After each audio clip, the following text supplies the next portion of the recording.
Imagine opening your eyes to the sound of chains rattling instead of birds singing. Imagine standing in the middle of a crowded square, not as a person, but as a thing to be sold. You are not a daughter anymore, not a son, not even a name. You are a price, and the market waits to decide your worth. The palace looms above, its towers crowned with banners, its walls gleaming white in the sun. From inside come the echoes of laughter, the music of lutes, the sense of roasted meat drifting into the streets. But below those walls lies another world. The market, the place where forgotten lives are traded like jars of oil, like baskets of fruit.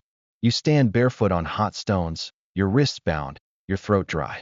The noise crashes over you, the bark of traders, the neighing of horses, the clink of coins. And all around, I stare, hungry, calculating, cold. The slave trader lifts your chin with a calloused hand. His rings dig into your skin. Strong arms, he shouts to the crowd. Good teeth, young enough to last. Who will bid? The crowd murmurs. A man in a silk robe narrows his eyes. A woman with painted lips leans forward. They do not ask your name. They do not ask your story. They ask only, how much? The bidding rises. Voices climb like waves. Coins flash in the sun. You bite your lip to keep from crying out, because you know tears lower the price. And a low price means a crueler master. The deal is struck. The trader shoves you forward, your wrists still bound. The buyer's servant ties another rope around your neck, leading you through the streets like an animal. The crowd returns to its bargaining, its shouting, its noise. Your life is gone, sold for silver. And no one will ever know who you were before this day. The palace gates swallow you whole. The marble gleams above your head. The guards' spears glint in the light. You expect splendor. Instead, you are dragged down a narrow passage, damp and dark, where the air stinks of smoke and sweat. The kitchens, your world now. The overseer greets you with a sneer. His whip coils at his side like a snake. Another one, he mutters. Put them to work. A bucket is shoved into your hands. A broom. A rag. No explanation. No rest. Scrub the floor. Peel the roots. Fetch the water. And remember, silence. You obey. You always obey. Because disobedience is paid in blood. And scars lower your price. The hours blur into endless toil. You scrub until your knees throb on cold stone. You peel vegetables until your nails crack and bleed. You carry water jars until your back bends and your arms shake. Above your head, the nobles feast. Their goblets overflow with wine. Their plates groan with roasted lamb. Their laughter shakes the walls.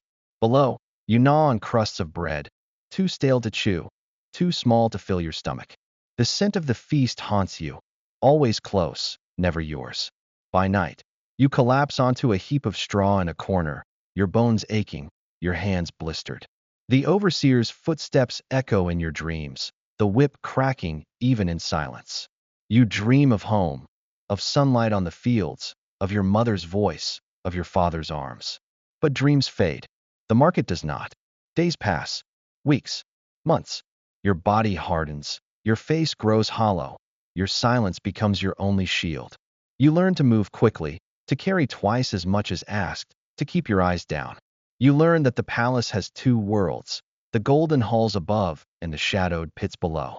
You live in the shadows. You always will. Sometimes, nobles pass through the kitchen. Their robes brush the floor, their perfume cuts through the smoke. They do not look at you. You are beneath their notice. But you see them. The queen's jeweled smile. The prince's cruel laughter.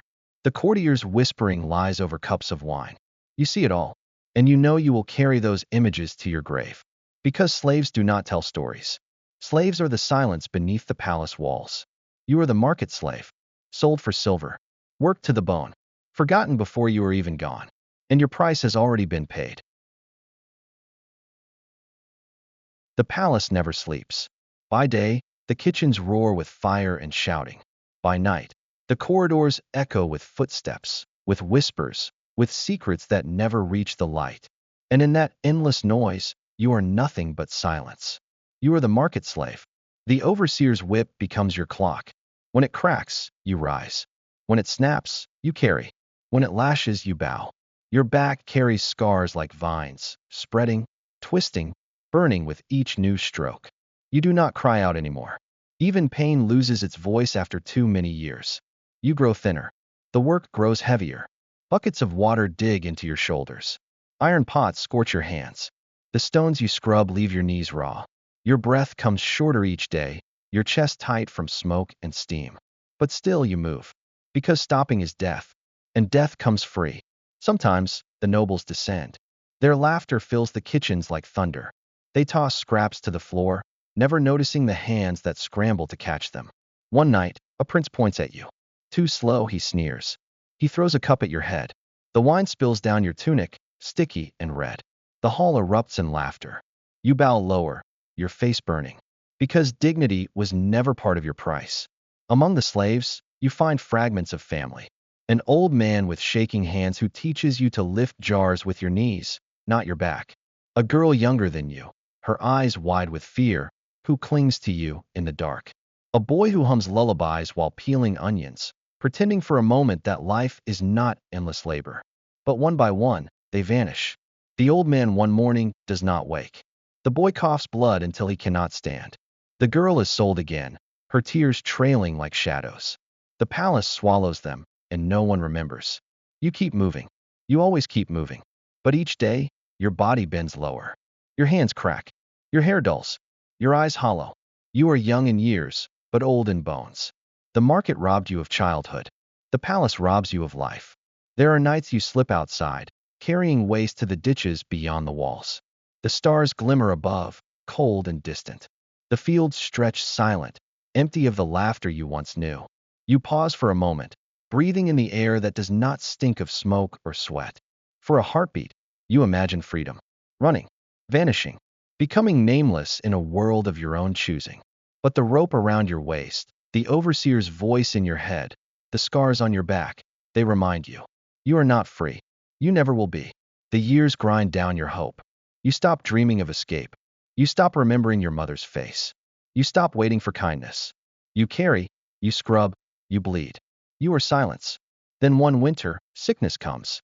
It spreads through the kitchens, a shadow darker than any whip. Slaves cough and collapse. Pots fall from trembling hands. The overseer curses, but his curses cannot stop death. You feel it too. Your chest rattles. Your fever burns. Your breath comes sharp and shallow. But you still rise when the whip cracks. Because habit is stronger than hope. One night, your knees give way. The pot you carry crashes to the floor, shards scattering like stars. The overseer's whip rises, but he pauses when he sees your eyes. There is nothing left in them. No fear. No defiance. No life. He snarls, waves you away. Useless. Another will take your place. You crawl to your corner of straw. You lie down. You do not rise again. By dawn, the palace stirs. The nobles feast. The music plays. The servants rush. The kitchens roar with life. Your body lies still in the corner. The overseer orders two boys to drag you out. They carry you to the refuse ditch, where waste and bones rot together. No priest speaks. No stone marks the spot. By noon, another slave takes your broom. By evening, your name is gone. The palace gleams, its towers high, its feasts endless. Historians will write of kings, of queens, of banquets, of wars. They will not write of you. The market slave, sold beneath the palace walls, worked until silence became your only memory.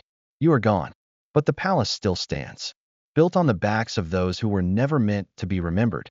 Imagine being sold like a loaf of bread, your body traded for silver, your life erased beneath the palace walls. Would you have fought, or bowed lower until silence swallowed you whole? For more untold lives and hidden histories, subscribe to RefoundLegacy.